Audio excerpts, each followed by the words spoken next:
दंडवत प्रणाम। जय श्री चक्रधर। आज 26 जनवरी रिपब्लिकन डे। रिपब्लिक डे की सबको हार्दिक शुभकामनाएं। आज के दिन स्वामी श्री चक्रधर महाराज अहमदनगर जिले में मांडवगन नाम का स्थान है, उस स्थान पर थे। उस स्थान की कुछ मैं जानकारी देना चाहता हूं।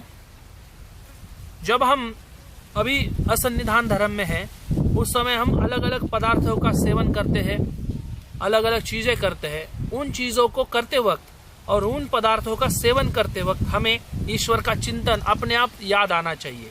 लेकिन उसके लिए उस पदार्थ का ईश्वर से क्या संबंध है, वो हमें जानकारी होना बहुत आवश्यक है।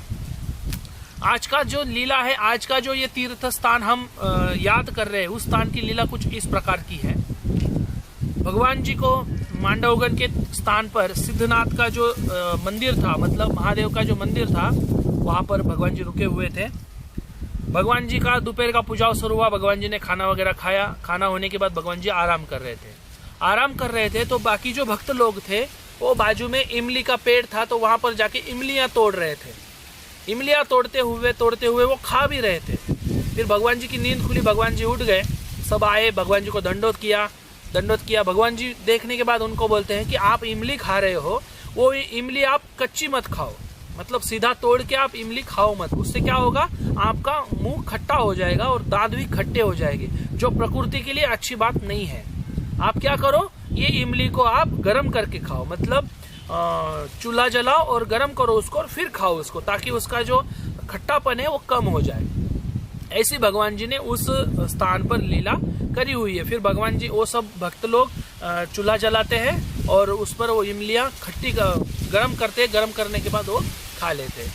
आज के दिन हमने क्या करना चाहिए? वैसे लीला में तो कोई उल्लेख नहीं है कि भगवान जी को उन्होंने उपहार दिखाया, भगवान जी ने लिया वगैरह।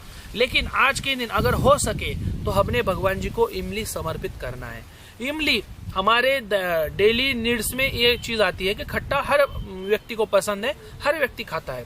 लेकिन भगवान जी जब ज्ञान दे रहे हैं तो हर चीज का, जिस चीज का प्रसंग आया, हर उस प्रसंग के अनुसार भगवान जी ने उस चीजों के बारे में हमें जानकारी दी हुई है।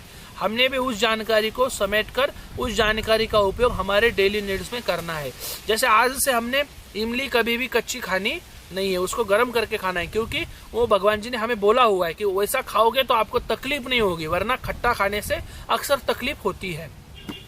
आज के दिन इतनी ही लीला है। उसके बाद भगवान जी नाथोबा जो होती है मंडलिक, उनको साधा को बुलाने के लिए भेजते हैं कि भाई जाओ आप साधा को बुला के लेके आओ। तो कभी हमारे सोच में आए कि भाई आज हमने क्या करना है, तो आज हमने इमली भगवान को चढ़ानी है, इमली का उपहार दिखाना है। भगवान जी को बोलना है आपने कि भक्तों को जैसा आपने मार्गदर्शन किया, भक्तों को जैसा ज्ञान दिया, भक्तों को क्या खाए क्या न खाए इसका भी आपने ज्ञान दिया, वो सब ज्ञान आप मुझे दीजिए।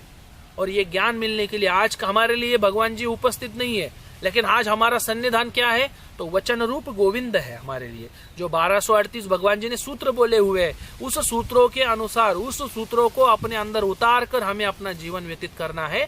उसके लिए हमने पहले वो सूत्र हमें समझने पड़ेंगे, उसका अध्ययन हमें करना पड़ेगा। देखिए, हम पूजा पाठ भले ही कितना ही करें, पूजा पाठ करना तो बंधनकारक है, लेकिन उससे आगे चलकर भी हमें ज्ञान मार्ग पर चलना बहुत ही आवश्यक है। जब तक हम ज्ञान के आंखें खोलेंगे नहीं, तब तक हमें ईश्वर का दर्शन होगा नहीं। जब तक हम ज्ञान के आंखें खोलेंगे नहीं, तब तक हमें सतपंथ सत मार्ग दिखेगा नहीं। वरना आंखों पर पट्टी होगी और हम केवल चलते रहेंगे, कोई हमारा हाथ पकड़ रहा है, हम आगे आगे चल रहे हैं। ऐसा होना ईश्वर को अभिप्रेत नहीं है। हमें ज्ञान से ही हर चीज ज्ञान पूर्वक करना अति आवश्यक है। भगवान जी कहते हैं जिज्ञासा होनी चाहिए, जिज्ञासा किए बगैर धर्म नहीं हो सकता। हर व्यक्ति ने इस वीडियो को देखकर आज से ही आपने कम से कम सूत्र पाठ अध्ययन करना आरंभ करना बहुत आवश्यक है। उसके बगैर मानव संप्रदाय का केवल अनुग्रही होने से काम होने वाला नहीं है। आज के दिन इतना ही काफी है।